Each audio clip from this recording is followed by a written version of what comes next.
Buen día, hoy les voy a hablar sobre los signos, síntomas y enfermedades mentales en donde es común encontrar los signos y síntomas de la atención. Empezaré hablando sobre la prosexia. Esta se define como la completa falta de atención y comprensión de lo que está ocurriendo, resultando en la capacidad de sintetizar el contenido de su atención y entender sus acciones y circunstancias. La dificultad para resumir la atención implica la incapacidad de esta, lo que lo lleva a la falta de comprensión de acciones y situaciones que conlleva a no entender las acciones ni las circunstancias, y esto puede llevar a ignorar el entorno, lo cual se puede observar en condiciones como el coma, la esquizofrenia, la depresión severa, la demencia y el trastorno bipolar. Hipoprosepsia. Esta se caracteriza por una disminución en la capacidad de atención, lo que causa problemas para enfocarse, concentrarse y orientarse hacia un objeto. Esta condición implica una incapacidad para procesar adecuadamente lo que está prestando atención, lo que lo lleva a la falta de comprensión de las acciones y circunstancias cercanas. En la hipoprosepsia se ve reflejada la incapacidad para prestar atención de forma persistente. Implica la imposibilidad de mantener atención en una actividad, objeto o experiencia. La hipoprosepsia se manifiesta en trastornos mentales como la depresión, el TOC, los trastornos de ansiedad, los trastornos psicóticos y otros que se caracterizan por una reducción en la habilidad de concentrarse y mantener la atención. La hiperprosexia se describe como una intensa y temporal focalización de la atención en un estímulo, aspecto, tema o experiencia. Se trata de una concentración exagerada, firme y continua en un objeto particular. La hiperprosexia o estrechamiento de la atención puede notarse en trastornos mentales como la depresión, el estupor melancólico, la atracción de la atención causada por alucinaciones y en personas con depresión que se enfocan demasiado en pensamientos negativos, descuidando lo que les rodea. Distraibilidad. Es la capacidad para mantener la concentración en una tarea específica debido a múltiples estímulos compitiendo por la atención, resultando en una atención dispersa y cambiante. En los síntomas de este implica prestar atención de forma superficial a múltiples estímulos por periodos breves. La dificultad para concentrarse y mantener la atención se traduce en problemas para enfocarse y permanecer concentrado en una tarea u objeto, con una propensión a distraerse fácilmente con estímulos irrelevantes, cambiando frecuentemente el enfoque de atención. Este síntoma es común encontrarlo en trastornos como el TDAH, episodios maníacos, depresión, ansiedad generalizada y otros trastornos mentales, lo que dificulta la capacidad de concentrarse en un estímulo específico. Unimos cómo la labilidad atencional emocional puede afectar trastornos mentales como estado de ánimo, ansiedad y de personalidad. Analizamos cómo esta fluctuación en la atención ante unos estímulos emocionales puede influir en la manera en la que se manifiestan estas enfermedades mentales. Cubrir este fenómeno es fundamental para un diagnóstico preciso. Inhibición atencional se refiere a tener dificultades en en el entorno, cómo reaccionar a estímulos. Básicamente se refiere a la capacidad para distinguir diferentes estímulos. Este puede manifestarse en diferentes trastornos mentales como la ansiedad o el estrés. Exploramos la capacidad para integrar ciertos estímulos que se reflejan en trastornos como el TDAH, autismo, ansiedad y trastornos de la personalidad, afectando así su presentación clínica. Comprender este desafío es crucial para tener diagnósticos precisos y tratamientos efectivos en la salud mental. Descubrimos cómo la fatigabilidad de la atención afecta a diferentes enfermedades mentales como el TDAH, trastornos mentales de ansiedad o de ánimo, entre otros. pasos en la vida crucial para entender este desafío para tener un mejor diagnóstico. Bueno, hoy les hablaré de la apatía atencional. Esta se puede presentar en diferentes síntomas, como son la falta de atención y el desinterés en los eventos. La falta de atención en lo que normalmente sería muy importante. También se puede presentar en enfermedades mentales, como la esquizofrenia o en trastornos neurocognitivos.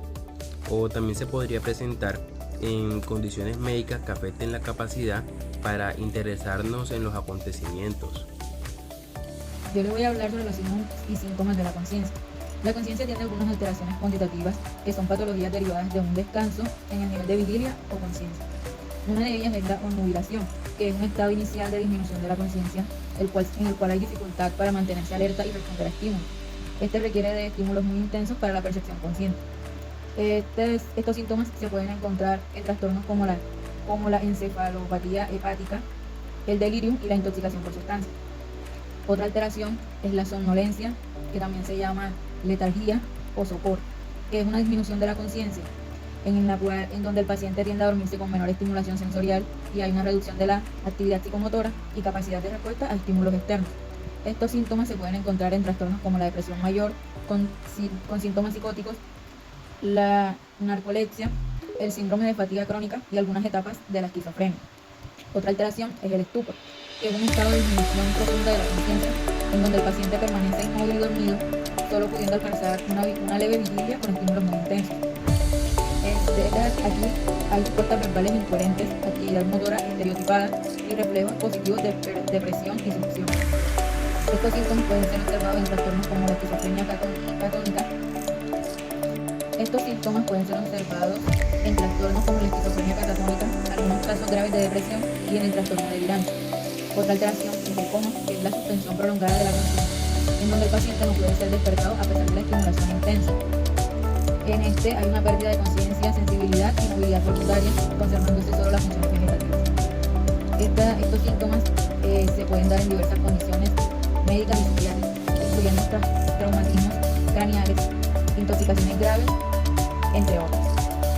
Las otras alteraciones son cualitativas. La conciencia también tiene alteraciones cualitativas, que son un descanso en niveles de conciencia acompañado de una alteración global de las funciones cognitivas y una restricción del campo de la conciencia. Una de estas alteraciones es el delirio, que es un trastorno agudo de la atención y la conciencia con alteraciones cognitivas como delirio, alucinaciones y pensamientos desorganizados. En esta hay cambios emocionales rápidos y fluctuación en intensidad de los síntomas y alteraciones en el ciclo sueño-vigilia. Estos síntomas son comunes en trastornos médicos graves como infecciones, intoxicaciones, trastornos metabólicos, también en trastornos psiquiátricos como la esquizofrenia y el trastorno bipolar con síntomas psicóticos. Otra alteración de estas es el estupor, que es un estado de disminución profunda de la conciencia, donde hay mutismo, inmovilidad y falta de respuesta a estímulos, también fluctuaciones en el nivel de la conciencia. Es caracterizado por encontrarse en trastornos como la esquizofrenia catatónica, la depresión mayor grave y algunos casos de trastorno bipolar. Otra alteración son los estados crepusculares, que son alteraciones transitorias de la conciencia, comúnmente asociadas a la epilepsia, con inicio y final abrupto. Aquí se da una ruptura en la continuidad de la conciencia y movilidad y movimientos bizarros. También hay posturas extrañas de ausencia de expresión facial. Son típicos trastornos de ansiedad, estos síntomas son típicos de trastornos de ansiedad, trastornos de estrés postraumático y en ocasiones el trastorno de personalidad borderline. Otras alteraciones son los estados oniroides, que son alteraciones de la conciencia donde el individuo experimenta ilusiones o alucinaciones escénicas con intensas emociones y respuestas motoras adecuadas. Estos síntomas son característicos de trastornos psicóticos como la esquizofrenia. También pueden aparecer en trastornos del estado de ánimo, trastornos de ansiedad graves y trastornos disociativos. Buenos días, compañeros. Y ahora voy a hablar sobre la alteración de la conciencia de sí mismo y alteración de la orientación. La representación del yo, de la conciencia, hablando sobre la alteración de la conciencia de sí mismo, es una visión del mundo que se podría decir que se puede llevar, o que esa puede llevar, mejor dicho, a alteraciones en procesos psicológicos, tales como la atención, la percepción, la memoria, entre muchos otros. Entre estas se encuentran la confusión y el yo, la pérdida pérdida de atribución personal, deterioro de la unidad del yo y la pérdida de la experiencia de la realidad. ¿A qué se refiere con la confusión y límites del yo? Esta es más que todo una experiencia anómala donde se podría decir que la persona presenta dificultades para diferenciar su identidad, como así el individuo del entorno no tiene una capacidad clara para diferenciar su identidad en ese espacio. Esto claramente sin implicar un estado de alteración de la conciencia. La pérdida de la atribución personal consiste más que todo en una alteración en la conciencia donde la persona no puede reconocer como propios sus sentimientos o acciones o pensamientos. Estos se debe más que todo que lo atribuye a agentes externos. Por ejemplo, en la confusión y límites del yo son características del trastorno disociativo como el trastorno de identidad disociativo. Y características de la pérdida de atribución personal puede ser observada en trastornos delirantes como en el trastorno delirante paranoia. Continuando con el deterioro de la unidad del yo, este se refiere al desapego emocional o una sensación de observación en las acciones propias desde fuera, especialmente en situaciones amenazantes. Esta se distingue por disociaciones de afecto y excisiones de la unidad yo. ¿Sí? Yo. Disociaciones de afecto se refiere a la experiencia donde la persona muestra un desapego emocional ante situaciones amenazantes, exhibiendo una calma inusual en lugar de presentar algún tipo de estrés o pánico en situaciones en las que no son dadas, o sea, ya mencionadas normales. Y la excisión de la unidad del yo es más que todo decir como la sensación de separación, ¿no? Más que todo la sensación de separación de uno mismo, observando las propias acciones como si fueran de otra persona, especialmente en situaciones amenazantes. Sin embargo, esta mantiene la conciencia de la realidad subjetiva, y una característica propia de estas mencionadas es que es común en trastornos psicotípicos, como la esquizofrenia. Psicóticos, disculpen la expresión. Por último, se presenta la pérdida de la experiencia de la realidad. Esto se refiere al fenómeno que implica una sensación subjetiva de cambio o irrealidad hacia uno mismo o el entorno, sin distorsiones perspectivas o usual un trastorno mental y situaciones de amenaza percibida. Esta se caracteriza por despersonalización y desrealización. ¿Sí? Despersonalización consiste en la experiencia donde la persona conserva la conciencia de su identidad, pero experimenta una sensación más que todo subjetiva de cambio o irrealidad respecto a esta misma. En cambio, la desrealización es la experiencia donde la persona siente una sensación subjetiva de cambio o irrealidad en su entorno, sin disminución en la vividez perspectiva. La característica de esta última es que se evidencia de trastornos psicóticos graves, como cuáles, como la esquizofrenia, por ejemplo, algunos trastornos del estado de ánimo como síntomas psicóticos también. A continuación les voy a hablar sobre la alteración de la orientación. La alteración de la orientación es la función de la conciencia que nos permite que nos situemos a nosotros mismos en relación con determinadas referencias de contexto y personales, tales como el tiempo, lugar y personas. Esta se caracteriza por tres tipos de desorientación, tales como la temporal, la espacial y la personal. La desorientación temporal es la condición en la que la persona tiene dificultades para reconocer o recordar la fecha, la hora, el día de la semana o el mes de la estación. La característica de esta es que puede ser común en trastornos como el delirium, también puede presentarse en trastornos del estado de ánimo graves, como depresión, o en casos de intoxicación por sustancias. La desorientación espacial. Esta condición consiste en que la persona tiene dificultades para reconocer su ubicación física en relación con el entorno, como el nombre o lugar a la ciudad donde reside. La característica de esta es que se presenta más que todo en trastornos como demencia, así como trastornos delirantes. Y por último, la desorientación personal. Esta condición donde la persona tiene dificultades para reconocer aspectos de su identidad, tales como su nombre, su edad o su profesión. Y esta puede estar presente en trastornos disociativos como el trastorno de despersonalización, así como en casos de trastorno de identidad disociativo.